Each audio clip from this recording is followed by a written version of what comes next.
Howdy, I'm Robert McKay. You are, of course, watching Whiskey for Beginners, and I am going to do a review without a glass.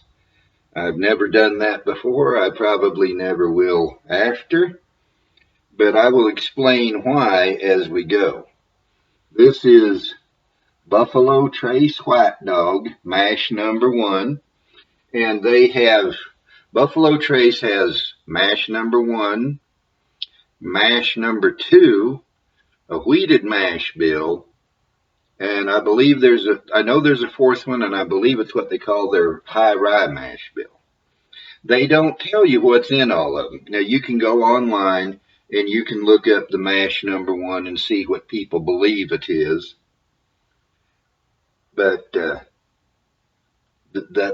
the mash number one is what they use to make Buffalo Trace bourbon with. It's what they use to make Eagle Rare with. Not Weller, not Pappy. Those are wheated bourbons. They come from the wheated mash bill. But there are various things that come off of this mash bill number one. Now, what is White Dog? As you can see, it's absolutely clear. I think White Dog is actually clearer than clear water. And when the sun shines through it, it's right pretty. But this is what alcohol looks like when it comes off the still. It's not naturally brown. I did not know that till I started drinking whiskey and started learning about whiskey. It comes off the still perfectly clear.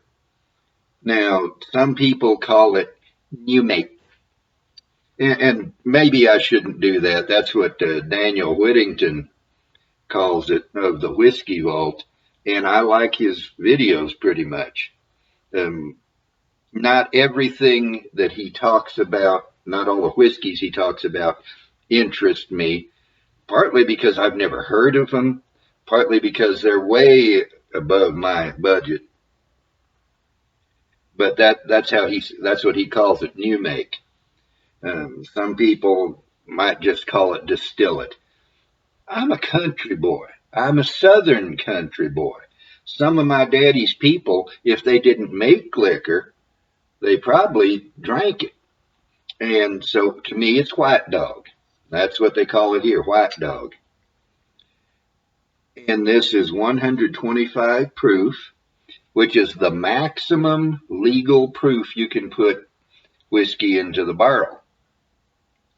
And the fact that it's 125 tells me it must have come off the still higher than that, and they proofed it down, because you're not, well, with a column still, which most major bourbon distilleries use, you can control the proof some and bring it off at this proof or at this proof, because it's condensing at different levels through the column. I tend to think in terms of a pot still. I can understand a pot still. I couldn't build one. I'd destroy what I was making if I tried to use one. But I can understand the principles of it and the operation of it better.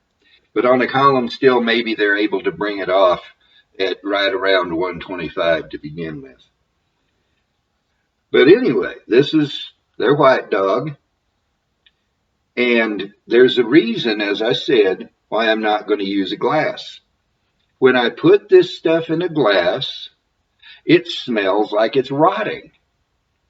When I put it in a glass, it tastes like it's rotting. I don't know why. But when I just smell it and sniff and sip it from the bottle, that does not happen. It does not smell or taste like it's rotting when it's from the bottle. Well, if that's how it is, then that's how it will be. I hope you heard that, because it was a very satisfying pop. And this being White Dog, totally unaged, you get the grain right off the bat. And at 125 proof, you get the grain. Now it's melded together But there is rye in here. You don't get spiciness, though. You're not getting any vegetal or mineral notes. It's predominantly sweet, which is going to be the corn. It doesn't smell like bread, but it makes me think of bread.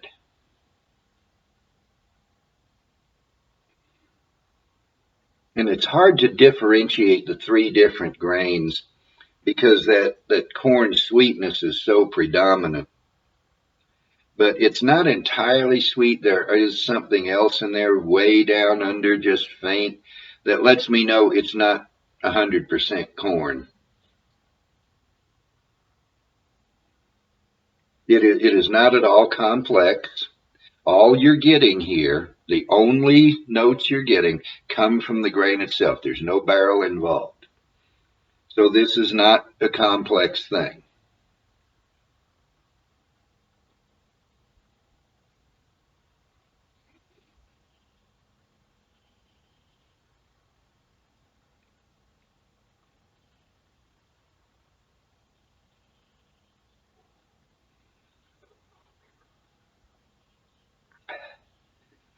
It doesn't drink like 125 proof, but it does have authority. There's honey butter. Again, it doesn't taste like bread, but it makes me think of bread with honey butter on it. My mom used to make her own bread from scratch. No, not a bread maker. They didn't have bread makers back then. She would mix the ingredients, knead the dough, let it rise, punch it down. She did it all by hand. And when she'd turn out the fresh loaves, she would have to fight me to keep me from grabbing a whole loaf and snarfing it down. That's the best bread I've had in my life, is my mama's homemade bread. And when it was nice and hot, you'd cut yourself a slice about yay thick. Hopefully you can see that. And slather it with butter or honey butter. I don't know if any of y'all have ever had honey butter. I grew up with honey butter. You take butter and honey and mix it up. And oh man, that was good. I could live off of that. And as I say, this doesn't taste like that, but it's what it reminds me of. There's a slightly fruity note I'm getting on the nose now. It's not very strong. It's underneath everything else. And I can't identify the fruit. There are lots of fruits I've not had.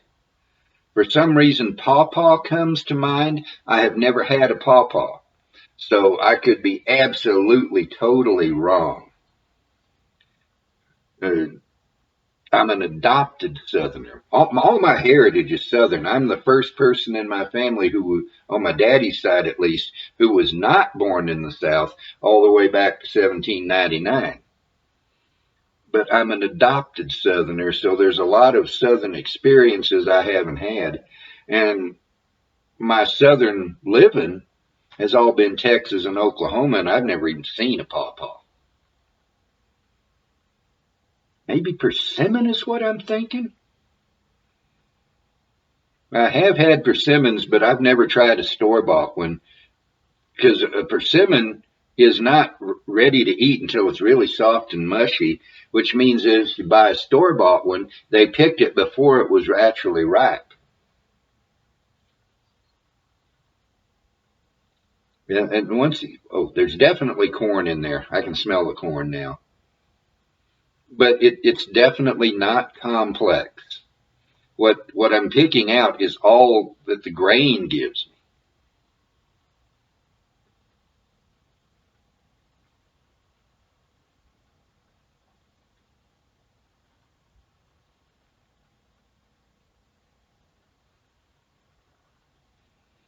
I could drink that just for the mouthfeel. And it's silky, it's oily, it's thick, and it coats the inside of my mouth. And it does have alcohol, but it doesn't drink like 125 proof. The thing about this White Dog, this is a pint bottle. Um, Officially 375 milliliter. That is the metric rough equivalent of a pint. And that's going to last me a while. I bought this back on the 11th of April, and I don't know if you can see it. The level is right about at the top of the label, and it started up here. I haven't drank too much of it in going on April, May, going on 2 months. It's so rich. I love cheesecake. And if I could, I'd eat a whole cheesecake at once. It's that good. But I have to get small slices because it's so rich that I can't eat any more than that at a whack. Something that's rich is good, but it's filling. You can't eat much of it. And this is that way. I'll pour a glass. Some nights, usually I have 2 glasses a night because that's what I have time for with everything else that goes on. On days when when I haven't worked that day, then I might have 3 glasses. Every rare once in a while, I'll go on to 4 glasses. But if this comes up in the rotation, I might have 3 or 4 sips of that and 4 glasses or 3 or 2 glasses because I can't drink much of it. It's good. You ought to try it. This is the closest thing most of us will ever get to moonshine. I plan to do a video on moonshine, by the way. But let me say here, doesn't matter what it says on the label. If it came from a legal distillery and they made it legal, by definition, it ain't moonshine. There's the old deal. If you call the tail a leg, how many legs does a dog have? Well, he still has 4. Calling the tail a leg don't make it a leg.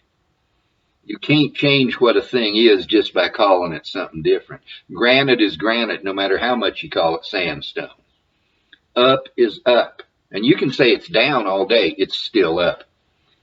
And legal liquor is not moonshine because moonshine is illegal liquor by definition. But this stuff here is the closest I've ever got to moonshine. Probably the closest any of y'all will ever get to moonshine is this or something similar. Because as you can imagine, people who are illegally distilling and distributing liquor are not advertising on Facebook. They're not advertising on billboards. They're not advertising on the TV. That would be a good way to go to jail because it is illegal. It is not immoral. I think the requirements for distilling are stupid. They're just a way for the government to control people and make money off of people. But they're there. And if you comply with them, it's not moonshine. But nevertheless, this is good.